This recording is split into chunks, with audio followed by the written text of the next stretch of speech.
эмдиги жылдан баштап Джунда уже реконструкциясын бүтүрөт. Эмдиги жылдан баштап 800 000 тонна К5 маркасындагы бензин өзүбүздүн мамлекеттен чыгып баштайт.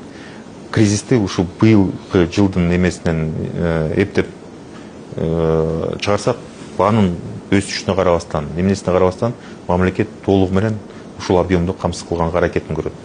Кандай баада болбосун. Эмдиги жылдан баштап Россия Федерациясы менен дагы башка мамлекеттер менен дагы бизде түздөн-түз нефттин поставкаларына келишимдер бар.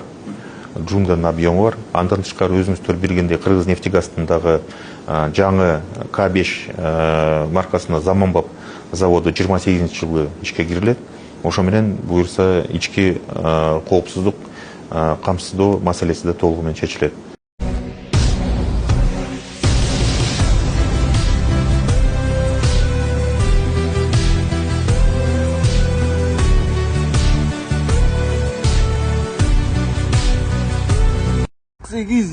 деп турган азыр кечинде келип карасам уже 49-30 дейт.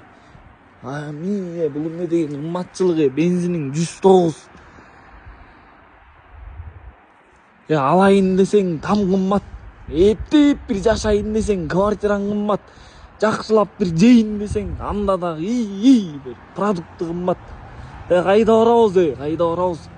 Кичине мо бензин, газ, паз деген кичине бир 15 күн, 20 күн, 1 ай дегенде 1 сомдон кошуп турсаңар да кичине шүгүр го. Күндөн күнгө 1 сомдон кошулуп атат. Күнүнө.